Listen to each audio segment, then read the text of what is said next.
तो देखते हैं भैया क्या दिया गया है अपना पहला प्रश्न। तो पहला प्रश्न है 1942 के भारत छोड़ो आंदोलन के दौरान बिहार के किस जिले को अपराधी जिला घोषित किया गया था। 1942 में गांधी जी ने भारत छोड़ो आंदोलन की शुरुआत की और यही उन्होंने करो या मरो का नारा भी दिया।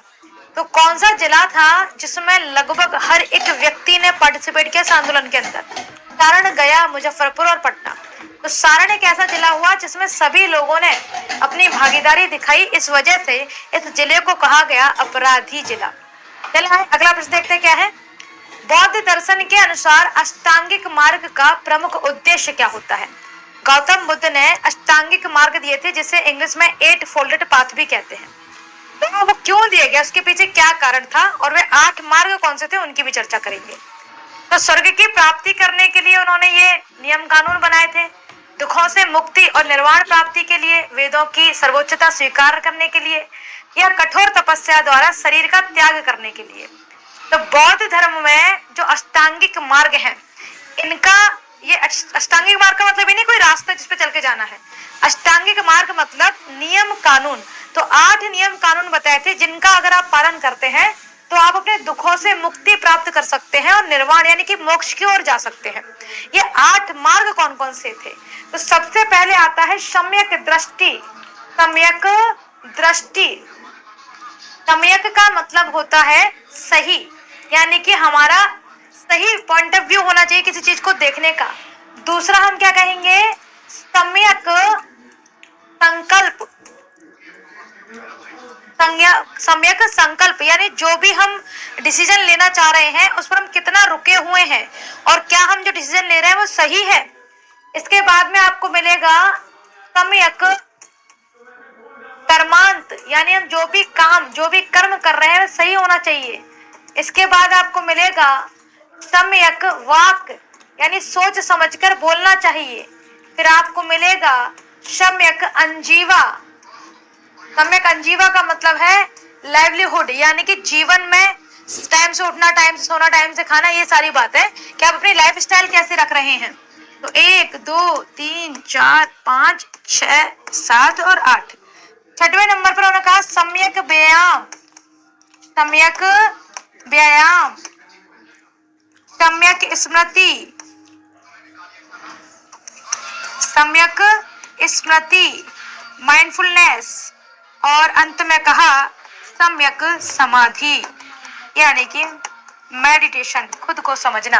ये 7 उन्होंने रास्ते बताए जिसके द्वारा आप निर्वाण प्राप्त कर सकते हो और दुखों से भी बाहर आ सकते हो। जो 4 आर्य सत्य उन्होंने बताए थे उसमें था ना, जीवन दुखों से भरा हुआ है, दुख के कोई ना कोई कारण है, उनके निवारण है, निवारण के उपाय हैं। तो दुख दुख समुदाय है ना, तो दुख और दुख समुदाय की कहानी आपने सुनी होगी बौद्धिज्म के अंदर। तो 4 आर्य सत्य बता रहे हैं कि दुख जो है उनके कारण होते हैं, उनके निवारण भी होते हैं, निवारण के उपाय। तो दुख निरोधगामी प्रतिपदा, यानी कि दुख से निरोध पाया जा सकता है। तो दुख दुख समुदाय, दुख निरोधगामी प्रतिपदा, 4 आर्य सत्य बताए थे। तो उसी दुख से बाहर आने के लिए आप अष्टांगिक मार्ग का प्रयोग कर सकते हैं। स्वर्ग की प्राप्ति, तो स्वर्ग जैसा कोई भी कथन बौद्ध धर्म में देखने को नहीं मिलता। वेदों की सर्वोच्चता स्वीकारना, वैदिक जो काल रहा जिसमें वेदों के बारे में पढ़ा होगा, वेदों को माना ही नहीं था बौद्धिज्म ने। कठोर तपस्या द्वारा शरीर का त्याग, ये संलेखना, ये समाधि मरण या संथारा कहलाता है। यह जैन धर्म के भीतर होता है, ना कि बौद्ध धर्म के भीतर। अगला प्रश्न क्या है? बुद्ध काल में 16 महाजनपदों का उल्लेख किस बौद्ध ग्रंथ में मिलता है? अंगुत्तर निकाय, दीघा निकाय, खुद्दक निकाय, विनय पिटक। तो बुद्ध काल में अंगुत्तर निकाय के अंदर 16 महाजनपद की जानकारी मिलती है। हालांकि अंगुत्तर निकाय खुद सुत्त पिटक का भाग है। सुत्त पिटक के अंदर 5 निकाय आते हैं। ये जो आप खुद्दक निकाय, दीघा निकाय, मध्यम निकाय, संयुक्त निकाय और अंगुत्तर निकाय, ये 5 निकाय यानी कि 3 पिटक जो है, जिसमें सुत्त पिटक, विनय पिटक, अभिधम्म पिटक, इसमें जो सुत्त पिटक है जिसमें गौतम बुद्ध की शिक्षाएं दी गई हैं, उसी के भीतर 5 और पुस्तकें हैं जिन्हें निकाय कहा जाता है। उन्हीं में से एक पुस्तक है अंगुत्तर निकाय जिसमें 16 महाजनपद की जानकारी दी गई है। ऐसे ही जैन धर्म का भी एक ग्रंथ है जिसका नाम है भगवती सूत्र। भगवती सूत्र, उसके अंदर भी 16 महाजनपद की जानकारी दी गई है। भगवती सूत्र को कई किताबों में व्याख्या प्रज्ञापति भी लिखा गया है। आए अगला प्रश्न देखे क्या है, भक्ति आंदोलन को दक्षिण भारत से उत्तर भारत में लाने का श्रेय निम्नलिखित में से किसे दिया जाता है। भक्ति आंदोलन को दक्षिण भारत से उत्तर भारत में लाने का श्रेय किसे दिया जाता है। तो भक्ति आंदोलन दक्षिण भारत में शुरू हुआ, उसे उत्तर भारत तक कौन लेकर के आया। तो रामानंद प्रभु, तो स्वामी रामानंद प्रभु यह दक्षिण से आंदोलन को उत्तर भारत तक लेकर के आए थे। किस मुगल सम्राट के शासनकाल को स्थापत्य कला का स्वर्ण युग कहा जाता है। अकबर, जहांगीर, शाहजहां और हुमायूं।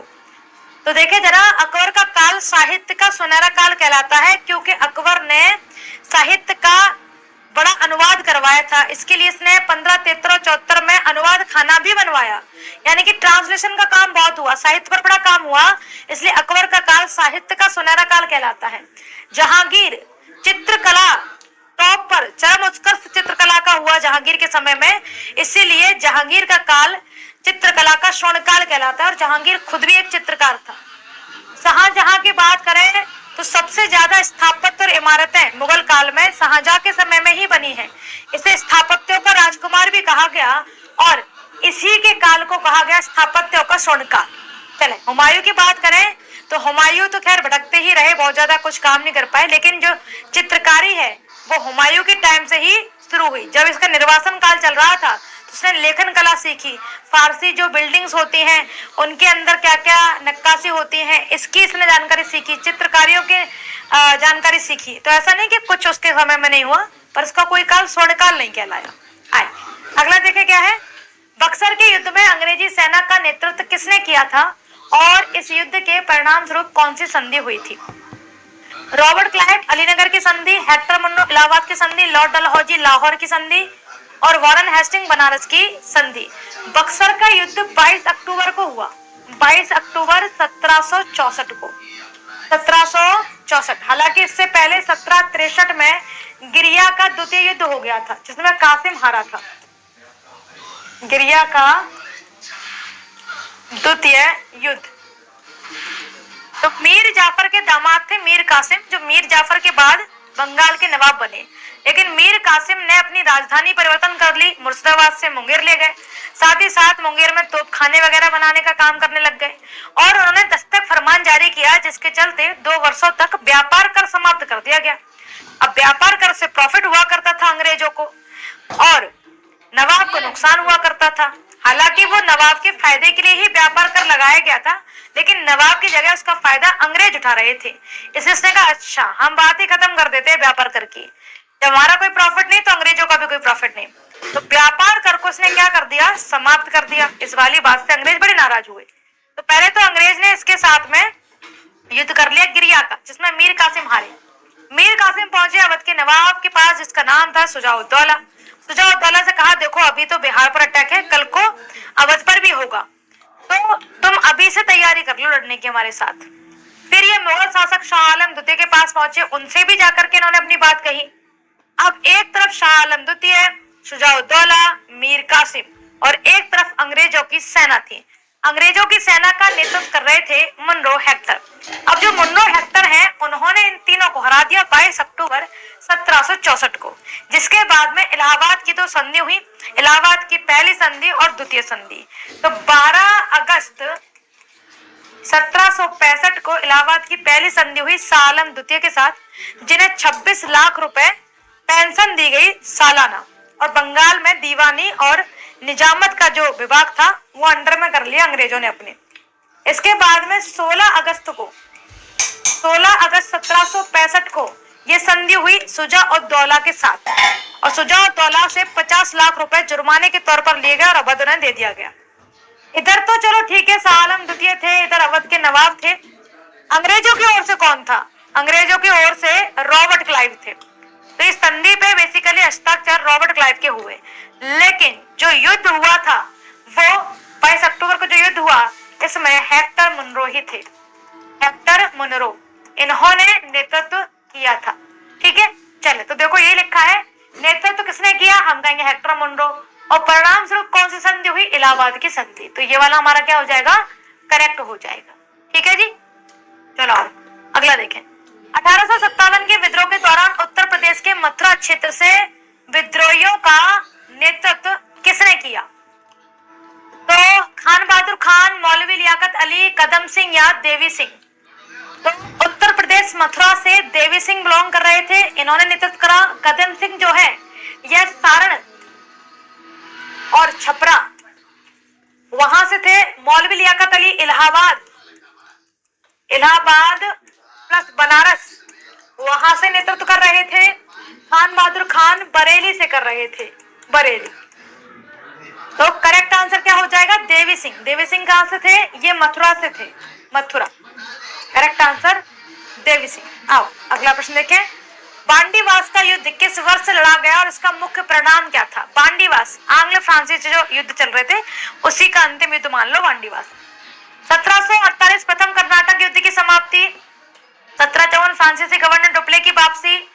1760 भारत में फ्रांसीसी शक्ति का निर्णायक अंत और 1763 में पेरिस की संधि। तो देखे जरा, 1760 में भारत में फ्रांसीसी शक्ति का अंत कर दिया था बांडीवास के युद्ध ने, बांडीवास के युद्ध ने। चलो आप अगला प्रश्न देखते हैं। निम्नलिखित में से कौन सा युग्म सही सुमेलित नहीं है? अनहैप्पी इंडिया लाला लाजपत राय जी के द्वारा लिखी गई। इंडिया विंस फ्रीडम तो अबुल कलाम आजाद ने लिखी है, बिल्कुल। फायर ऑफ विंग्स भी इनकी किताब है, बहुत फेमस। इंडिया विंस फ्रीडम और फायर ऑफ विंग्स भी। नील दर्पण दीनबंधु मित्र ने लिखी। हिंद स्वराज बाल गंगाधर तिलक ने लिखी। नहीं, बाल गंगाधर तिलक जो है इन्होंने नहीं लिखी। जो हिंद स्वराज है 1909 में गांधी जी ने लिखी, जब गांधी जी को पहली बार 1908 में साउथ अफ्रीका में बंदी बनाया गया, यानी कि गिरफ्तार कर लिया गया था। और गिरफ्तार करने के बाद लगभग 19 दिनों तक उन्हें बंद रखा गया जेल में। इसके बाद जब वो रिहा हुए तो वो इंग्लैंड पहुंचे अपनी बात रखने के लिए। तो इंग्लैंड में जब अपनी बात रखी उसके बाद लौट करके साउथ अफ्रीका आ रहे थे, तो 1909 में उन्होंने जब पानी के जहाज की यात्रा की इंग्लैंड से साउथ अफ्रीका के लिए, उसी बीच उन्होंने किताब लिखी थी हिंद स्वराज, मराठी कह रहे हैं, गुजराती भाषा में। बाल गंगाधर तिलक नहीं है। तो ये वाली जोड़ी अपनी क्या है? गलत है। तो गलत ही जोड़ी चुननी थी, है ना। सुमेलित नहीं है, तो ये वाली क्या हो जाएगी? सही हो जाएगी। बाल गंगाधर तिलक ने तो मराठी भाषा में लिखा था गीता रहस्य, जब वो मांडले की जेल में बंद थे, 1908 से लेकर के 1916 तक जेल में रहे थे, तब उन्होंने गीता का कंक्लूजन लिखा है, गीता रहस्य। आइए अगला प्रश्न देखें। निम्नलिखित में से किस भू राजस्व व्यवस्था को मालगुजारी व्यवस्था भी कहा जाता था और इसे भारत के सर्वाधिक यानी कि लगभग 51% भूभाग पर लगाया गया था? स्थायी बंदोबस्त, रैयतवाड़ी बंदोबस्त, महलवाड़ी बंदोबस्त और दहसाला पद्धति। तो कौन सा है जो सबसे ज्यादा चला? तो मालगुजारी व्यवस्था, रैयतवाड़ी व्यवस्था को कहा जाता है। ये 1790 में बेसिकली लॉन्च हुआ था, लेकिन सही मायने में ये अप्लाई किया गया था 1820 में ऑफिशियली। महलवाड़ी 1822 में, स्थायी बंदोबस्त 1793 में। ये कार्नवालिस के समय था, कार्नवालिस के समय लगाया गया और ये बंगाल क्षेत्र में लगाया गया था, जिसमें एक जमींदार हुआ करता था, वह ब्रिटिश ईस्ट इंडिया कंपनी को कर दिया करता था किसानों से वसूल करने के बाद। रैयतवाड़ी ये लगा था हेस्टिंग द्वितीय के टाइम। तो वॉरेन हेस्टिंग है तो केवल हेस्टिंग लिख देते हैं। हेस्टिंग द्वितीय के काल में लगा। और रैयतवाड़ी का जो आइडिया है ये किसने दिया था? तो रैयतवाड़ी का आइडिया जो है थॉमस मुनरो ने दिया था, थॉमस मुनरो। यानी कि वॉरेन हेस्टिंग का काल चल रहा है, थॉमस मुनरो ने आइडिया दिया। महलवाड़ी के अंदर क्या होता था? रैयतवाड़ी का, रैयत में शब्द है किसान, यानी कि किसान सीधा कर अंग्रेजों को दिया करता था। और जो ये रैयतवाड़ी है ये मद्रास, बॉम्बे और असम के क्षेत्रों में लगाई गई थी। महलवाड़ी की बात करें तो उत्तर पश्चिमी सीमांत प्रांत जैसे कि पंजाब हो गया, आगरा हो गया, यहाँ महलवाड़ी लगी थी। और महल का मतलब होता है एक गांव का मुखिया। तो गांव के लिए एक मुखिया चुना जाता था, उस मुखिया का काम होता था सारे गांव के किसानों से कर वसूल करना और फिर अंग्रेजों को देना। महलवाड़ी व्यवस्था, महलवाड़ी व्यवस्था भी हेस्टिंग द्वितीय के टाइम पर ही लगी थी, हेस्टिंग द्वितीय के टाइम पर ही लगी थी। और ये आइडिया दिया था हॉल्ट मैकेंजी ने। तो हॉल्ट मैकेंजी का आइडिया था, उन्होंने कहा कि महलवाड़ी व्यवस्था होनी चाहिए। ये लगाई कहां गई? तो उत्तरी पश्चिमी प्रांत में लगाई गई, उत्तरी पश्चिमी प्रांत में इसको लगाया गया। जबकि अगर हम रैयतवाड़ी की बात करें तो रैयतवाड़ी लगाया गया मद्रास में प्रमुख रूप से, मद्रास के बाद मुंबई में, मुंबई के बाद असम में। देसाल पद्धति की बात करें, ये 1580 में मुगल के काल में शुरू हुई थी और इसकी जो आइडिया है, इसका आइडिया दिया गया था टोडरमल के द्वारा, इसलिए इसको टोडरमल बंदोबस्त भी कहा जाता है। चले जी आगे देखें। भारतीय क्रांति की जननी किसे कहा जाता है, जिन्होंने 1907 में जर्मनी के स्टुटगार्ट में पहली बार भारतीय तिरंगा फहराया? बिल्कुल, हरा पीला नीला, है ना। तो भाई कौन थी जिन्होंने पहली बार झंडे को फहराया था? तो Annie Besant, Sarojini Naidu, madam Bhikaji Cama. हरा पीला नीला नहीं, हरा पीला लाल, हरा पीला लाल, 3 कलर का इन्होंने झंडा फहराया था। 3 कलर था इसलिए इसको तिरंगा कहा गया। तो हरा पीला लाल कलर था उसमें। मैडम जी भीकाजी कामा। प्रथम विश्व युद्ध का तत्कालिक कारण क्या था और यह युद्ध किस संधि के साथ खत्म हुआ? 1914 से लेकर के 1918 तक प्रथम विश्व युद्ध चला और इसके शुरुआती का कारण क्या था? तो ऑस्ट्रिया के राजकुमार की हत्या कर दी थी। ब्लैक हैंड एक समूह हुआ करता था, उसके एक व्यक्ति ने तो ऑस्ट्रिया के राजकुमार फर्डिनेंड की हत्या कर दी और 28 जून 1919 को वर्साई की संधि के साथ ये युद्ध पूरी तरीके से समाप्त हो गया और उसमें जर्मनी हार गया था। एक तरफ अमेरिका वाले क्षेत्र थे, है ना, ये सारे एक साइड लड़ रहे थे। तो उन्होंने पूरा जो ब्रिटेन हो गया, क्या कहते हैं, अमेरिका हो गया, फ्रांस हो गया, इन्होंने सारे के सारा जो बोझा है वो किसके ऊपर लाद दिया? वर्साई की संधि के तहत जर्मनी के ऊपर। तो ऑस्ट्रिया वाला, ये वाला ऑप्शन अपना क्या हो जाएगा? करेक्ट हो जाएगा। हाँ, अगला देखें। द सोशल कॉन्ट्रैक्ट नामक प्रसिद्ध पुस्तक के लेखक कौन है, जिनके विचारों ने फ्रांसीसी क्रांति के दौरान जनता को विद्रोह के लिए प्रेरित किया? द सोशल कॉन्ट्रैक्ट, यानी इन्होंने बताया अपनी किताब में कि शक्ति सिर्फ राजा के भीतर नहीं, उनकी प्रजा के भीतर होना चाहिए। राजा अकेला पावरफुल होगा क्या कर लेगा? जनता पावरफुल होनी चाहिए। ऐसी बात रूसो ने कही थी। किसने कही थी? रूसो ने कही थी। मॉन्टेस्क्यू की बात करें तो इन्होंने कहा कि जो न्याय और विधायिका है उनको अलग किया जाना चाहिए। जॉन लॉक ये भी बहुत फेमस क्या कहते हैं, पुनर्जागरण के टाइम के लेखक रहे। आगे देखें अगला प्रश्न क्या है। 20 जून 1789 को टेनिस कोड की शपथ की ऐतिहासिक घटना का मुख्य उद्देश्य क्या था? टेनिस कोड की शपथ की ऐतिहासिक घटना का मुख्य उद्देश्य क्या था? तो राजा लुई को मृत्युदंड देना था, या फ्रांस के लिए एक नया संविधान तैयार करना था, या वास्तिल के किले पर हमला करना था, या विदेशी शक्तियों से सहायता मांगना था? बताएं भाई,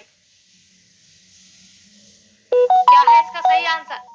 तो टेनिस कोड शपथ जो है ये फ्रांस के लिए एक नए संविधान तैयार करने के लिए ली गई थी। तो 20 का क्या होगा करेक्ट आंसर? अगला देखें। निम्नलिखित में से कौन सा सुमेलित नहीं है? एक तरफ हमें चित्रकला और एक तरफ हमें राज्य दिए गए हैं, यानी कि इस राज्य में ये वाली चित्रकला होती है। अजंता की चित्रकला बौद्ध धर्म से संबंधित है। जातक कथाएं इसके अंदर बनाई गई हैं। इसकी गुफा नंबर 17 को कहा जाता है चित्रशाला। तो अजंता गुप्त काल की गुफाएं बताई जाती हैं, बौद्धिज्म को दर्शाती हैं। ये तो चलो हमें बात समझ में आ गई।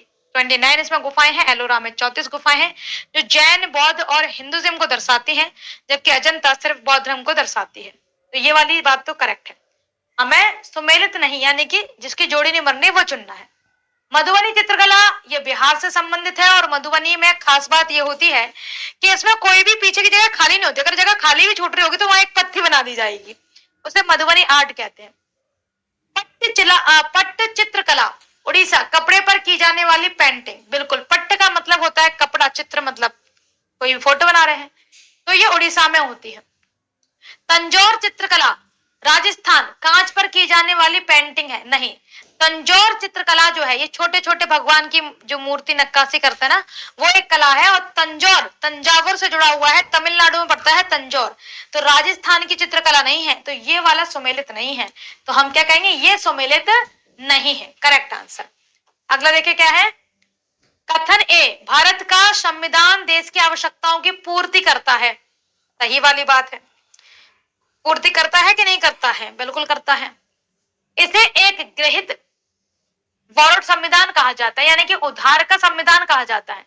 तो क्या हमने इसको पूरी तरह से मतलब क्या उधार ले लिया है? आप देखो कथन और कारण, तो बात तो सही है, बहुत सारी चीजें हमने दूसरी जगह से उठाई है, मौलिक अधिकार हो गए, डीपीएसपी हो गए, ये सारी चीजें।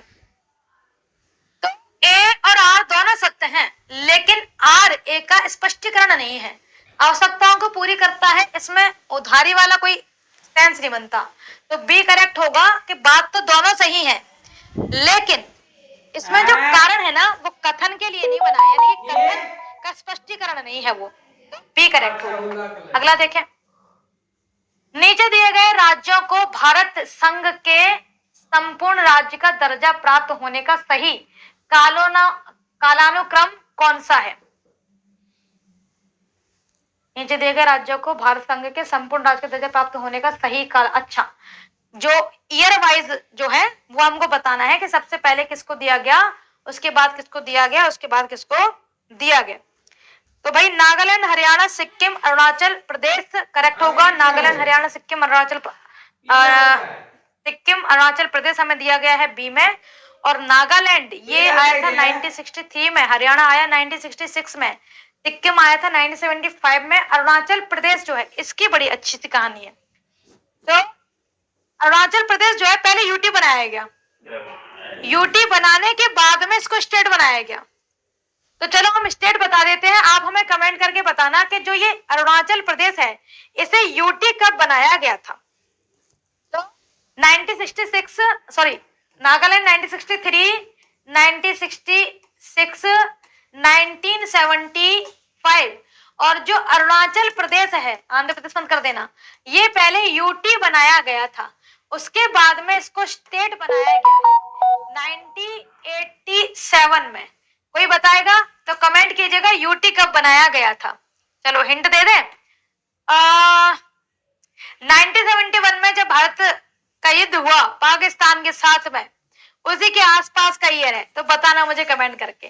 चले आए आगे देखें, भारत के राष्ट्रपति को निम्नलिखित में से किस अनुच्छेद के तहत मौलिक अधिकारों के निलंबन की शक्ति प्राप्त है? मौलिक अधिकारों की निलंबन की शक्ति दी गई है राष्ट्रपति को किसके तहत? अनुच्छेद 20 में है, अनुच्छेद 21 में है, अनुच्छेद 21 ए के अंदर है, अनुच्छेद 19 में है। तो भैया अनुच्छेद 19 में वर्णित मौलिक अधिकारों के तहत राष्ट्रपति पावर रखता है कि वो जिसको निलंबित करना चाहे वो कर सकता है, कि भाई इस मौलिक अधिकार को हम फॉलो नहीं करेंगे आपके लिए। आपातकाल में किसी राज्य विधानसभा की अवधि बढ़ाई जा सकती है किसके द्वारा? तो आपातकाल में राज्य विधानसभा की अवधि बढ़ा सकता है राष्ट्रपति, संसद, राज्य का राज्यपाल बढ़ा सकता है या विधानमंडल द्वारा। तो भैया ये पावर सिर्फ संसद के पास में है कि आपातकाल में वो किसी राज्य विधानसभा की अवधि को बढ़ा घटा सकता है, ये उसके पास पावर है। आए अगला देखे क्या है भैया, क्वेश्चन नंबर 20 अपना, मंत्रिमंडल, संविधान में मंत्रिमंडल शब्द का प्रयोग केवल एक ही बार हुआ है, वह किस अनुच्छेद में है? 352 है। मंत्रिमंडल जो है कैबिनेट की जानकारी हमें 352 में देखने को मिलती है। निम्नलिखित में से कौन क्षेत्रीय परिषद की अध्यक्षता कर सकता है? भारत के प्रधानमंत्री, भारत के गृह मंत्री, क्रमानुसार क्षेत्रों के मुख्यमंत्री या भारत के वित्त मंत्री? तो क्षेत्रीय परिषद जो है वह होम मिनिस्ट्री जिसके पास में होगी, भारत के जो गृह मंत्री हैं वह जनरल काउंसिल कर सकते हैं, उसके कर सकते हैं। भारत के गृह मंत्री क्या हो जाएगा करेक्ट आंसर। चला जी भाई, लोकसभा में शून्यकाल की अवधि कितनी होती है? शून्यकाल लग के पढ़ के लग रहा होगा कि भाई साहब 0 होगी, है ना? तो 30 मिनट, 2 घंटे, अनिश्चित काल तक हो सकती है या 1 घंटे की। तो शून्यकाल की जो अवधि है वह 1 घंटे की अवधि होती है। कितने की? 1 घंटे की अवधि। चले अगला प्रश्न देखते हैं, कोई विधेयक धन विधेयक है या नहीं, इसका निर्णय कौन करता है? कोई भी विधेयक यानी कोई भी आप बिल जो पास करवाना जा रहे हो वो मनी बिल है या नहीं है, इसको कौन तय करेगा? किसके पास ये पावर होती है? तो हमारा धन विधेयक लोकसभा में जाता है और उसी के पास पावर होती है, जो लोकसभा का अध्यक्ष होगा, कि भाई इसको मैं तय करूं धन विधेयक, इसको मैं तय करूं वित्त विधेयक। तो मनी बिल, फाइनेंस बिल जो है वह लोकसभा का अध्यक्ष ही तय करेगा कि कौन सा बिल पैसे मांगने की डिमांड कर रहा है, कौन सा बिल टैक्सेस को चेंज करने की बात कर रहा है, उसके बाद जो डिपार्टमेंट वगैरह बनेंगे उसमें पैसे लगेंगे। हमने कहा भाई टैक्स चेंज होना है या दूसरी चीजें ऐसी हैं जिसमें हम पैसे की डिमांड नहीं कर रहे हैं, तो धन विधेयक में जाएगा या वित्त विधेयक में जाएगा, ये लोकसभा का अध्यक्ष तय करता है। आए अगला प्रश्न देखें, निम्नलिखित कथनों पर विचार कीजिए। कर लेंगे भाई। राज्यसभा में धन विधेयक को या तो अस्वीकार करना या संशोधित करने की कोई शक्ति निहित नहीं है। सही बात है। धन विधेयक का जो भी, धन विधेयक से रिलेटेड जो भी पावर है वो लोकसभा के पास में होती है। राज्यसभा को अपडेट तो कर देते हैं, 14 दिन तक वो उसको देख पढ़ सकता है, उसके बाद उसको कोई नियम कानून ना चलेगा। राज्यसभा अनुदानों की मांगों पर मतदान नहीं कर सकती। नहीं, ये गलत है कि सही है? तो राज्यसभा अनुदानों की मांगों पर मतदान नहीं कर सकती क्योंकि राज्यसभा का कोई लेना देना नहीं धन विधेयक को लेकर के। राज्यसभा में वार्षिक वित्तीय वितरण पर चर्चा नहीं हो सकती। तो राज्यसभा में वार्षिक वित्तीय वितरण पर चर्चा तो हो सकती, तभी तो कहते हैं इन्फॉर्म तो करेंगे हम, और 14 दिन तक वो उस पर सोच समझ जो करना है वो कर ले, पर उसका कोई चलेगा नहीं हस्तक्षेप। तो पहला और दूसरा सही है। तो पहला और दूसरा कथन सही चुनना है ना, तो ये वाली बात भी सही है, ये वाली बात भी सही है। ठीक है। तो राज्यसभा में वार्षिक वित्तीय वितरण पर चर्चा नहीं हो सकती, नहीं चर्चा हो सकती, चर्चा तो कर सकते हैं वो। ठीक है। तो 1 और 2 सही है। प्राक्कलन समिति, एस्टिमेट्स कमेटी संसद के किस सदन के सदस्यों से गठित की जाती है? तो प्राक्कलन समिति के अंदर कौन होगा? दोनों सदनों के सदस्य आएंगे, राज्यसभा के सदस्य आएंगे, लोकसभा के सदस्य आएंगे, या उपरोक्त में से कोई आएगा ही नहीं, कोई दूसरे और सदस्य होते हैं। तो जो एस्टिमेट कमेटी है उसके अंदर लोकसभा से लोग जाते हैं, तो लोकसभा के सदस्यों से ये कमेटी बनाई जाती है। अगर देखें क्वेश्चन नंबर 26, भारतीय संविधान के निम्नांकित अनुच्छेदों में कौन राज्य की विधानसभाओं के निर्वाचन का प्रावधान प्रस्तुत करता है? किस अनुच्छेद में ये प्रावधान दिया गया है? तो अनुच्छेद 170 है, अनुच्छेद 176 है, अनुच्छेद 178 है, उपरोक्त में से कोई नहीं। अनुच्छेद 170 के अंदर निर्वाचन का प्रावधान प्रस्तुत करने के बारे में डिटेल दी गई है। चल अगला प्रश्न देखें भाई साहब, क्या है? राज्य वित्त आयोग का गठन, स्टेट फाइनेंस कमीशन का गठन भारतीय संविधान के किस अनुच्छेद के अंतर्गत किया जाता है? अनुच्छेद 243H के अनुसार, 243I के अनुसार, 243J के अनुसार और 243K के अनुसार। देखो राज्य वित्त आयोग 243 में एक्सप्लेन किया गया है और 243 के अंदर भी आई आता है, उसमें एक्सप्लेन किया गया है, तो 243I के अनुसार हो जाएगा। आए अगला प्रश्न देखें। एक व्यक्ति पंचायत का चुनाव लड़ सकता है यदि उसने आयु पूर्ण कर ली है, यानी कि भैया सरपंच जी बनना है तो मैं है, तो पंचायत का चुनाव लड़ना है तो कितनी आयु होना चाहिए? कितनी आयु, कम से कम कितनी होगी? भाई इतने वर्ष के तुम हो चुके हो तब तुम पंचायत में जाकर के लड़ने बैठ सकते हो। 21 वर्ष की आयु होनी चाहिए। 25, 30, 21, 18, 21 वर्ष की आयु पूरी कर ली है, उसी के बाद हम पंचायत का चुनाव लड़ सकते हैं। सर्वोच्च न्यायालय में तदर्थ न्यायाधीशों की नियुक्ति होती है जब कतिपय न्यायाधीश दीर्घकालीन अवकाश पर जाते हैं, स्थायी नियुक्ति के लिए कोई उपलब्ध नहीं होता है तो फिर न्यायाधीश आ जाते हैं तदर्थ वाले, एडहॉक बोलते हैं इनको। न्यायालय के समक्ष लंबित वादों में असाधारण वृद्धि होती है, इसलिए ऐसा होता है। न्यायालय के किसी सत्र के लिए न्यायाधीशों का कोरम पूरा नहीं हो पाता तो हम एडहॉक जो जज हैं उनको रख लेते हैं, तो बिल्कुल सही। न्यायालय के किसी सत्र के लिए न्यायाधीशों का कोरम अगर पूरा नहीं हो पाता है तब हम एडहॉक न्यायाधीश की नियुक्ति करते हैं। चलो अगला देखें। भारत का प्रथम राष्ट्रीय उद्यान कौन सा है और इसे वर्तमान में किस नाम से जाना जाता है? कान्हा राष्ट्रीय उद्यान Madhya Pradesh, Hailey national park, Jim Corbett उद्यान, मानस राष्ट्रीय उद्यान काजीरंगा और गिर नेशनल पार्क शासनगिर गुजरात में पड़ता है ये, और ब्लैक बक के लिए बड़ा फेमस है ये। काजीरंगा एक सरंगी गैंडा के लिए बड़ा फेमस है, कान्हा जो बाघ है उसके लिए बड़ा फेमस है, और जिम कॉर्बेट ये सबसे पहला नेशनल पार्क माना जाता है, उत्तराखंड में है। भारतीय मानक समय रेखा भारत के कुल कितने राज्यों से होकर गुजरती है और इसका निर्धारण किस शहर के समय से किया जाता है? तो कितने राज्यों से होकर गुजरती है? यूपी से गुजरेगी, एमपी से गुजरेगी, छत्तीसगढ़ से गुजरेगी, उड़ीसा से गुजरेगी, आंध्र प्रदेश से गुजरेगी। 1 2 3 4 5 कितने हो गए? 5 राज्य हो गए, 5 राज्य हो गए। और नैनी प्रयागराज से इसकी शुरुआत मानेंगे। तो और इसका निर्धारण कहां से करते हैं? नैनी प्रयागराज से करते हैं। तो 5 राज्य और नैनी से करते हैं। जहां पर कर्क रेखा और हमारी जो स्टैंडर्ड टाइमलाइन टकराती है वह क्षेत्र कहां पड़ता है, किस जगह पड़ता है? ये जो जहां टकराती है तो छत्तीसगढ़ का एक जिला है जिसे कोरिया जिला कहते हैं, वहां पर ही एक दूसरे को क्या करती हैं? क्रॉस करते हैं। आए अगला प्रश्न देखें क्या है? आधुनिक भारत के मंदिर के रूप में विख्यात नदी घाटी परियोजना में कौन सा बांध विश्व का सबसे ऊंचा गुरुत्वीय बांध है? ये बढ़िया है, यहां ध्यान देना, ग्रेविटी डैम बोला गया है। क्या बोला गया है? ग्रेविटी डैम बोला गया है।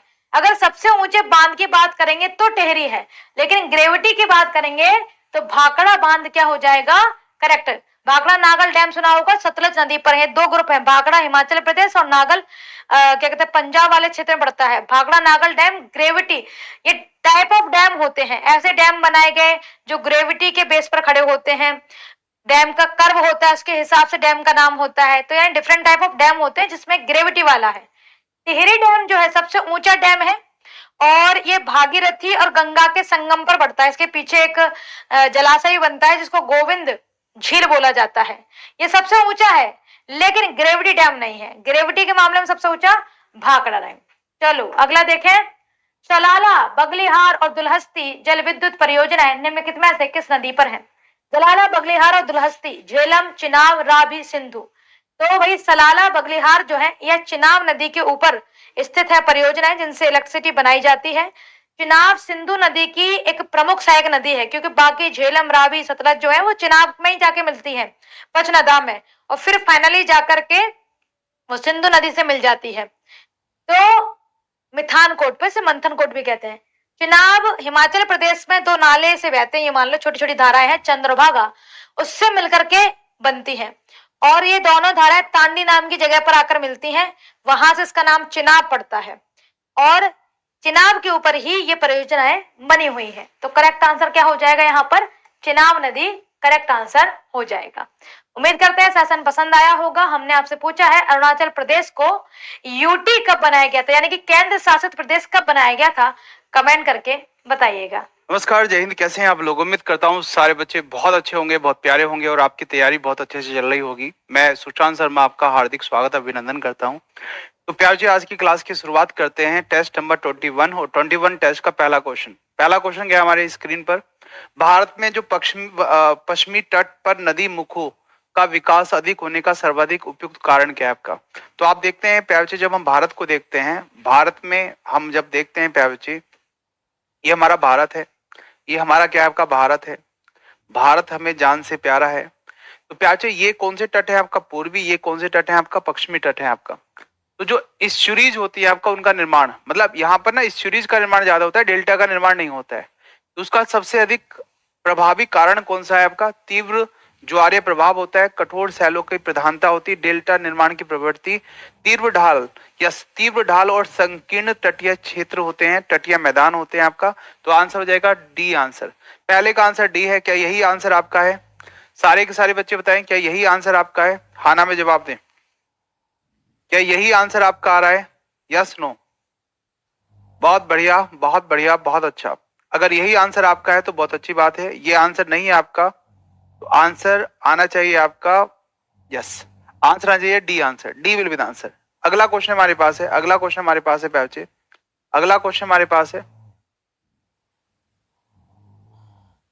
अगला क्वेश्चन हमारे पास है, नेक्स्ट है हमारे पास, भारत में जो काली मिट्टी होती है ब्लैक सोयल, उच्च नमी, जो नमी कौन धारण करेगा, नमी कौन धारण करेगा आपका, बताइएगा आपका, जिसमें जो पार्टिकल बड़े बड़े होंगे या जिसके पार्टिकल छोटे छोटे होंगे, जिसके पार्टिकल छोटे छोटे होंगे आपका। जब महीन कण होते हैं प्याचे, जब महीन कण होते हैं तो आपने देखा होगा महीन कण क्या करता है प्याचे, महीन कण क्या करता है आपका, एक लेयर बना लेता है आपका, एक लेयर क्ले का निर्माण करता है, किसका निर्माण करता है, क्ले का निर्माण करता है। तो जो पानी को होल्ड करने की इसकी कैपेसिटी है, मॉइस्चर को होल्ड करने की इसकी कैपेसिटी है, उसका कारण क्या है, उसका कारण है प्याचे आपका महीन कणों की उपस्थिति। आंसर हो जाएगा ए आंसर, महीन कणों की उपस्थिति। सारे बच्चे आंसर करेंगे ए आंसर, ए आंसर हो जाएगा आपका ए आंसर। नेक्स्ट है हमारे पास, निम्नलिखित क्षेत्र में कौन सा क्षेत्र गोंडवाना कोयले से संबंधित है। तो आप देखेंगे प्याजे कौन सा क्षेत्र गोंडवाना क्षेत्र से संबंधित नहीं है आपका, नहीं पूछ रहा है आपका, नहीं है आपका।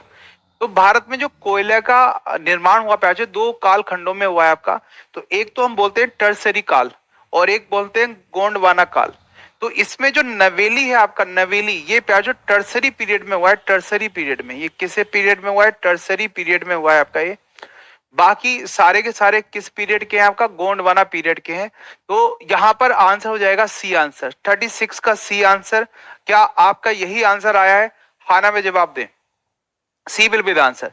नेक्स्ट है हमारे पास प्याचे, नेक्स्ट क्वेश्चन है हमारे पास, आपसे पूछेगा भूकंप क्षेत्र जो वी होता है आपका, जो फिफ्थ होता है, देखो भूकंप क्षेत्र को हमने ऐसे ऐसे डिवाइड किया है। सेकंड जो होता है भूकंप क्षेत्र, सिस्मिक जोन जो सेकंड होता है, वो क्या होगा, वो उसको बोल सकते हैं आपका कम चांस होते हैं उसमें, उसमें कम चांस होते हैं, उसमें कम चांस होंगे आपका भूकंप आने की, कम चांस होंगे। जो थर्ड वाला होता है उसमें मध्यम चांस होते हैं आपका, मध्यम चांस होते हैं, मध्यम। और जो फोर्थ होता है प्याचो, उसमें उसमें चांसेस जो होते हैं आपका, उसमें चांसेस क्या होंगे, ज्यादा होते हैं, उसमें चांसेस ज्यादा होते हैं, लेकिन बहुत ज्यादा चांस नहीं होते हैं, उसमें उच्च चांस होते हैं, उच्च। और जो फिफ्थ वाला होता है उसमें क्या होंगे, अति उच्च होते हैं, अति उच्च। अगर हम दिल्ली की बात करें, दिल्ली की, तो दिल्ली कौन से सिस्मिक जोन में आता है, दिल्ली, दिल्ली आता है प्याचा आपका, दिल्ली आता है फोर्थ में। लेकिन जो हिमालयन रीजन है जिनकी ये बात कर रहा है आपका, हिमालयन रीजन है आपका, तो उसमें क्या होगा, उसमें क्या होगा, सर्वाधिक सक्रिय भूकंपीय क्षेत्र होते हैं आपका। तो यहां पर आएगा, ये फिफ्थ में आ जाएगा, फिफ्थ जो होगा आपका सर्वाधिक सक्रिय भूकंपीय क्षेत्र है। जैसे हम बात करेंगे आपका हिमालयन रीजन की, हम बात करेंगे हिमालयन रीजन की, ठीक है, उत्तर पूर्व भारत, हम बात करेंगे कच्छ, अंडमान और आपका मध्य हिमालय, ये सब कैसे होते हैं, सिस्मिक जोन 5 में आते हैं। सिस्मिक जोन किस में आएंगे, 5 में आएंगे। नेक्स्ट है हमारे पास हरित क्रांति। हरित क्रांति जो आई सबसे पहले प्याचे, हरित क्रांति कब आई आपका, 1970s में आई आपका, 1970s में, ठीक है। तो प्याचे कौन थे आपका, साइंटिस्ट का नाम क्या था आपका, उनको नोबेल प्राइज भी मिला, मुझे कमेंट्स में बताओ। हरित क्रांति जो भारत में आई उसको लेकर कौन आए, उसको लेकर कौन आए और उनको नोबेल प्राइज, सॉरी उनको क्या मिला आपका, भारत रत्न का सम्मान भी मिला। उनकी मृत्यु अभी रिसेंट में हुई है, उनकी मृत्यु, कमेंट्स में बताएंगे आप मुझे, मैं आपके कमेंट्स देखूंगा। तो आपसे पूछेगा जो ग्रीन रिवॉल्यूशन है आपका, ग्रीन रिवॉल्यूशन, ठीक है, ग्रीन रिवॉल्यूशन का भौगोलिक प्रभाव सबसे पहले कहां दिखाई दिया आपका, गंगा के निचले मैदान में, पूर्वी तटीय मैदान में, उत्तर पश्चिम भारत में आपका। तो यार नॉर्थ वेस्ट भारत में, जैसे आप बात करेंगे हरियाणा, आप बात करेंगे वेस्ट यूपी, आप बात करेंगे किसकी आपकी, आप पंजाब की बात करेंगे, आपका पंजाब की बात करेंगे। तो इन क्षेत्रों में सबसे पहले देखा गया ग्रीन रिवॉल्यूशन, सबसे पहले देखा गया आपका ग्रीन रिवॉल्यूशन, देखा गया आपका सबसे पहले ग्रीन रिवॉल्यूशन इन्हीं क्षेत्रों में देखा गया आपका, इन्हीं क्षेत्रों में देखा गया आपका। तो याद रखेंगे आप, अगर आपसे पूछेगा father of Indian green revolution, बताएंगे आप सारे के सारे बच्चे, तो कौन थे प्यारे आपका, father of Indian green revolution कौन थे, जिनकी मृत्यु अभी रिसेंट में हुई है।